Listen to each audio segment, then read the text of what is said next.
¿Oyeron? ¿Están dormidos? ¿No hay gente aquí? A ver,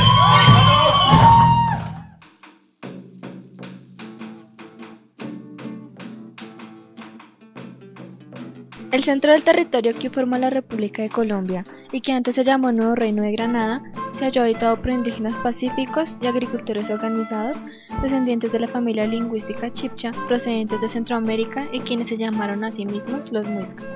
A partir de la llegada de los españoles en 1538 y a causa de su tradición pacifista, a los muiscas se les impone el mestizaje y el catolicismo, al mismo tiempo que estos les van arrebatando poco a poco sus tierras y lugares más sagrados, disminuyendo su población y alterando sus condiciones ambientales. Durante la colonia se crearon los resguardos indígenas, ante el alarmante descenso demográfico de la población indígena. Tras la independencia de Colombia y ya entrando al periodo republicano, el gobierno nacional decreta en el año 1852 varias disposiciones en las que se ordena dividir y repartir los resguardos indígenas, dentro de los que estaba la sabana de Bogotá. Eso significó para los muiscas de Cota, Chía, Suba y Bosa la pérdida de sus tierras a finales del siglo pasado. Mi nombre es George Enrique Dueñas Luna, soy egresado de la Universidad Nacional, estudié lingüística. El grupo Muiscugún nació en 2008 como una reunión de un grupo de estudiantes de lingüística y antropología de la Universidad Nacional, en donde un estudiante de antropología, sus abuelos son de Manta, son de Dinamarca. Él se hizo varias preguntas sobre por qué los abuelos de él hablaban así. Nos reunimos entre todos y decidimos conformar un grupo que diera explicaciones a estos fenómenos. Comenzamos a estudiar y pues de ahí nos dimos cuenta que teníamos que estudiar la lengua muisca, que las palabras que decían los abuelos de él pertenecen a la lengua muisca. Los objetivos a futuro del grupo son recopilar la información que se encuentra en las crónicas. Nosotros ya transcribimos las gramáticas, tenemos una página web para eso, en donde mostramos al público las diferentes tareas que hemos llevado a cabo. Hacer un diccionario de muisca español, porque de español a muisca ya lo había hecho una profesora del Instituto Caro y Cuervo, María Estela González, y volver a crear en Bogotá, en Colombia, la cátedra de muisca, que se había perdido hace más de 400 años y que algunos académicos colombianos pues en sus artículos añoraban que se volviera a crear. Pues se cumplió ya en teoría dos objetivos, que fue la cátedra de lengua muisca que la Facultad de Ciencias Humanas apoyó en colaboración con el Departamento de Antropología, Historia y Lingüística, que se realiza en el claustro de San Agustín, en el centro de Bogotá. En este momento se está realizando. Entonces, un miembro del grupo, Diego Fernando Gómez, es el coordinador de esa cátedra por parte del grupo Muiscugún.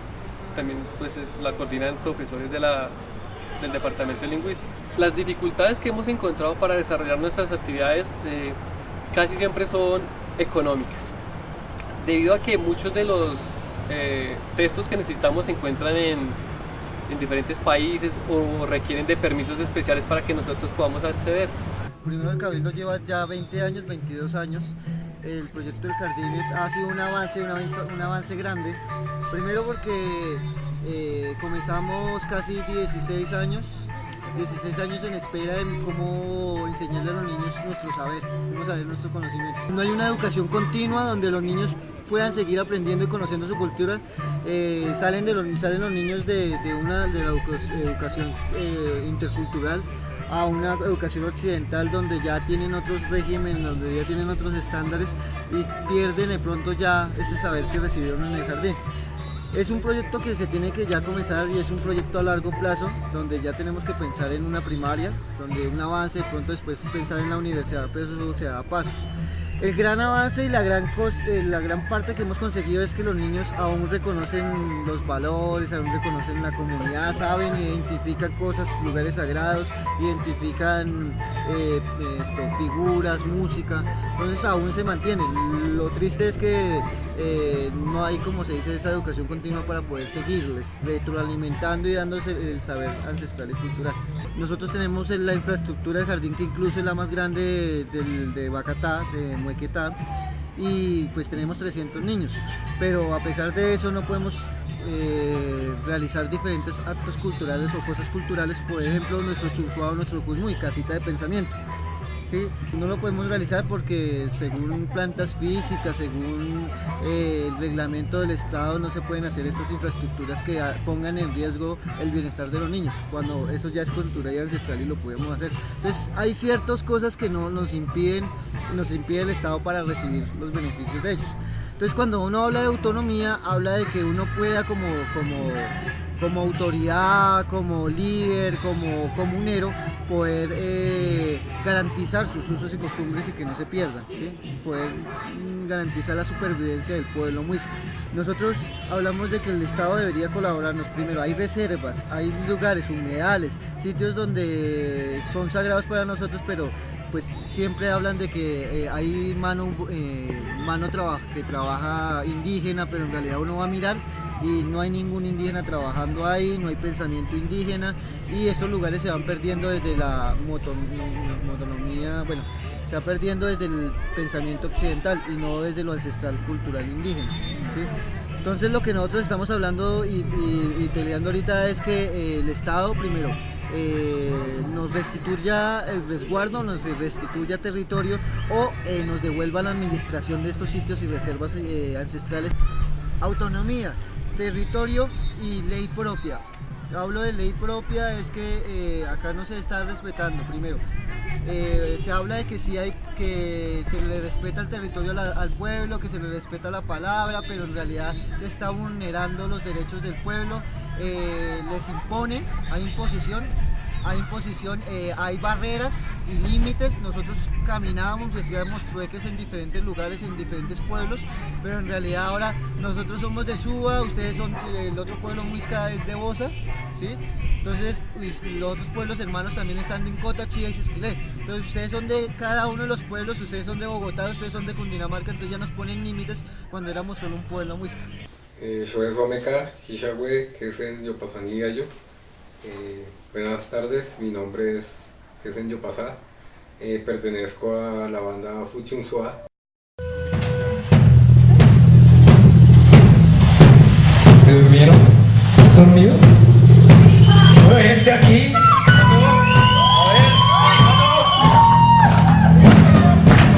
A ver, a pesar de este ritual. ¡El ritual de Fuchunzua!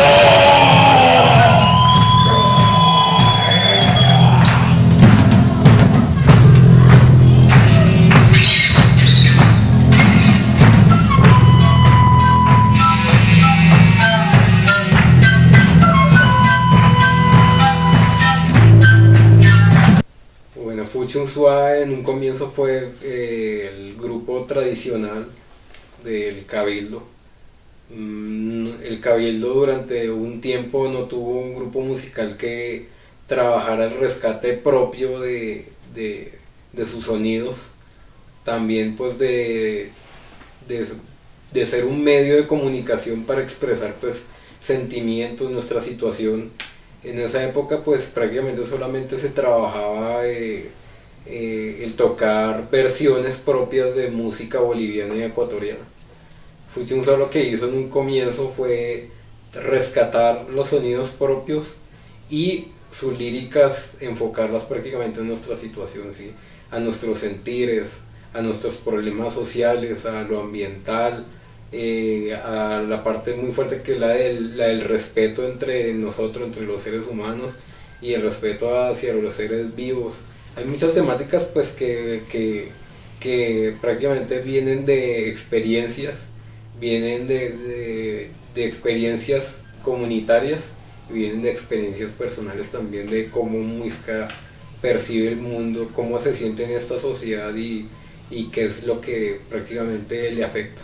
Actualmente pues sonidos del metal, ¿sí?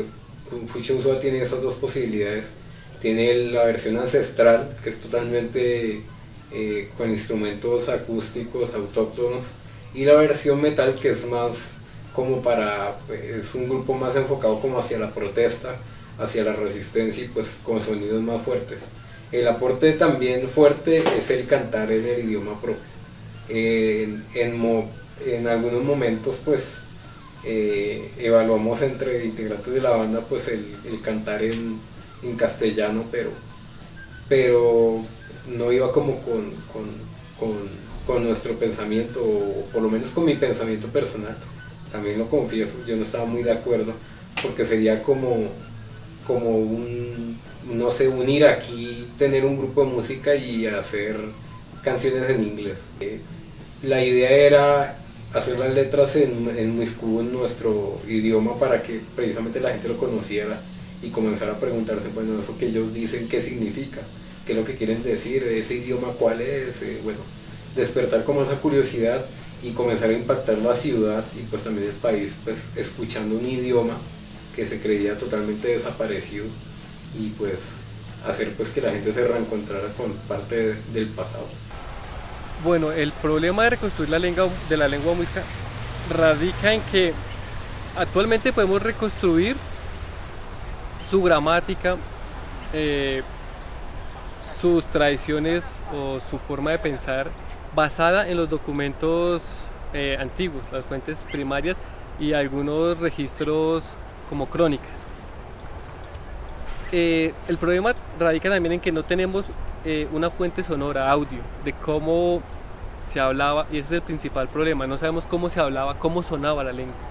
Un estudio de María Estela González describe el sistema fonológico, pero es una aproximación al sistema fonológico, entonces no es 100% fiable, porque no tenemos la fuente de audio que nos podría sacar de dudas cómo sonaba, cómo se pronunciaban los sistemas. Entonces reconstruir la lengua en esa medida es un problema. La lengua no se ha perdido, no se ha perdido en su totalidad, ¿no? Pues hagamos de cuenta que si hablamos de un 100% de la lengua bien hablada, bien dicha, tenemos un 2%. ¿Sí? ¿Por qué tenemos un 2%? Primero porque la iglesia, después de que enseñó sus saberes, después de que enseñó su lengua, ellos prohibieron de que el pueblo indígena muisca hablara en su propia lengua. Y si hablaban en su propia lengua, le cortaban la lengua a los indígenas. Si no era crucificado al revés, ¿no? Crucificado acostado. Entonces lo ponían boca abajo y crucificado. Si no, le enterraban palillos en los dedos, en las uñas, y si no, los latigaban con la cruz, con el cuerpo de la cruz. Me doy cuenta que esto es la cruz. Con el cuerpo de la cruz los castigaban en plena plaza pública. A pesar de eso, se logra como reconstruir un poco la lengua con los sitios sagrados, con los nombres de los sitios sagrados. ¿Sí? Entonces aún se mantienen los nombres de los originales de los sitios sagrados, y con eso uno dice, bueno, si este territorio es Tibabuyes, la tierra del babuy, que un babuy es un animal original, que era una ave que cantaba muy bonito, ¿sí? Entonces era un territorio del babuy. Entonces uno ya comienza a interpretar, bueno, cómo se decía territorio, cómo se decía madre tierra, que nuestra madre tierra se dice Ichaguaya, guaya, madre, Icha tierra, ¿sí? Entonces se comienza a buscar conexiones con la lengua original. Entonces, en base a eso, hemos reconstruido, más la tradición oral de los abuelos. Muchos de los abuelos aún no se le olvidaron palabras que les decían sus abuelos, de sus abuelos. Entonces habían palabras que por lo menos eran canciones, eran frases, eran susurros, arrullos, que le enseñaban cada rato a sus niños, y con eso fue que comenzamos a reconstruir un poco la lengua, ¿no? Es una lengua muerta porque sí se manejan ciertas palabras, en mi caso pues saludé en el idioma, pero cuando no hay una población parlante y pues no hay un manejo fluido de la lengua, pues se considera una lengua muerta, eso dentro de la academia. Pero para nosotros pues es una cosa que tiene un valor infinito, que nosotros seguimos trabajando, tratamos de rescatar, tratamos de valorar. Anteriormente estábamos manejados por un CIPA, ¿sí? Y el territorio estaba también dirigido por caciques. Estaba acá en Suba el cacique Chuba y el cacique Tuna, ¿sí? Por eso se escucha en la parte de Suba para allá, se escucha Tuna Alta y Tuna Baja, ¿sí? Entonces esa parte de allá lo como mandaba era el cacique Tuna, y la parte para acá lo mandaba el cacique Suba. Entonces, el cacique Tuna no se dejó cristianizar, o sea, no se dejó bautizar por la Iglesia Católica, y sí el cacique Suba, y a honor del cacique Suba, por ser bautizado por la Iglesia Católica, le pusieron al territorio Suba. Estamos tratando de hacer un proceso de evolución, de adaptación, pues para no desaparecer, adaptarnos pues a estos tiempos, a la tecnología, a las costumbres de la sociedad. Aunque sí tenemos muchas falencias, muchos problemas a nivel interno, jóvenes pues permeados por otras culturas, por otras costumbres pues que no pertenecen netamente a nuestra comunidad, y pues también algunos pues sentir vergüenza de su pasado, de sus ancestros, la negación, o algunos también abuelos pues que son muy creyentes en la religión, en la religión católica, pues que de pronto ellos también son como muy rígidos al momento pues de retomar pues precisamente pues ese conocimiento ancestral. Sí hay ahí como una división entre los que quieren mantener lo ancestral y aquellos que son muy religiosos. Y que esa misma religión comenzó a transformar en nuestra mitología y nuestra cosmovisión. Tanto que uno mira a Bochica y lo comparan con Moisés, porque Bochica es Bochica lo comparan es más bien con Noé, porque Bochica es nuestro gran abuelo sabedor, el que comparte la palabra, que comparte la enseñanza, ¿sí? Y él es el que desahogó la sabana de cundiboyacense con su bastón de mando en el salto de Tequendama. Noé, en su barca, salva a tantas especies de animales y pues anda por el diluvio, ¿sí? Entonces, según eso, la religión católica, después de que pasó el diluvio, Moisés se vino para América y desahogó la sabana cundiboyacense.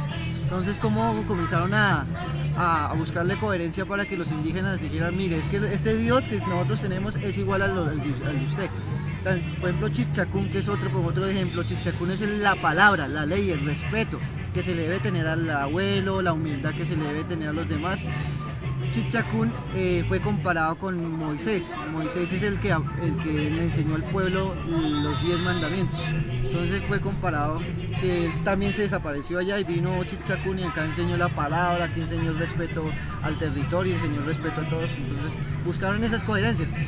En Boyacá, no sé en qué parte, hay un cuadro donde está la Virgen con su niño, con el niño Dios, saliendo de una laguna, ¿sí? Metiéndolo al mito de Bachué, que sale de la laguna con un niño en sus brazos. Entonces comenzaron a buscarle coherencias como para que ya, abriendo ya una visión más grande de por qué hubo pérdida de territorio, o sea, si el indígena no tiene territorio, es pérdida de muchas cosas. Entonces esto es un llamado para que sigamos documentando, interesarnos por la cultura. Son tradiciones que no debemos perder, porque eso es lo que nos diferencia de otro país que hable español, esas tradiciones de ellos, y que si uno las ve, las observa, o nosotros como jóvenes vemos eso en los abuelos, en nuestros abuelos o personas de mayor edad. Ellos mantienen eso, mantienen costumbres que hemos perdido, bueno, por uno u otro motivo, pero eso debemos mantenerlo.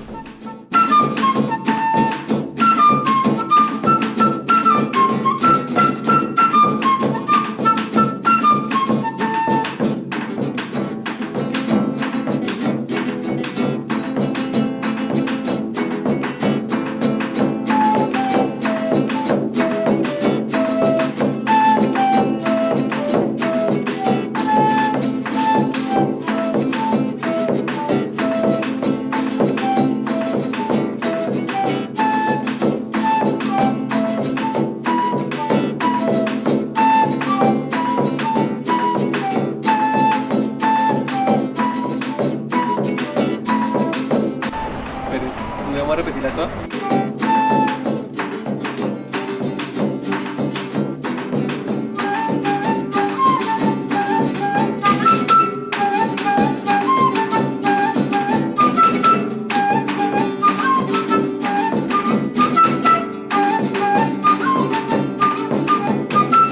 No somos ensayados, ellos solamente metidos allá en grabación y todo ese cuento.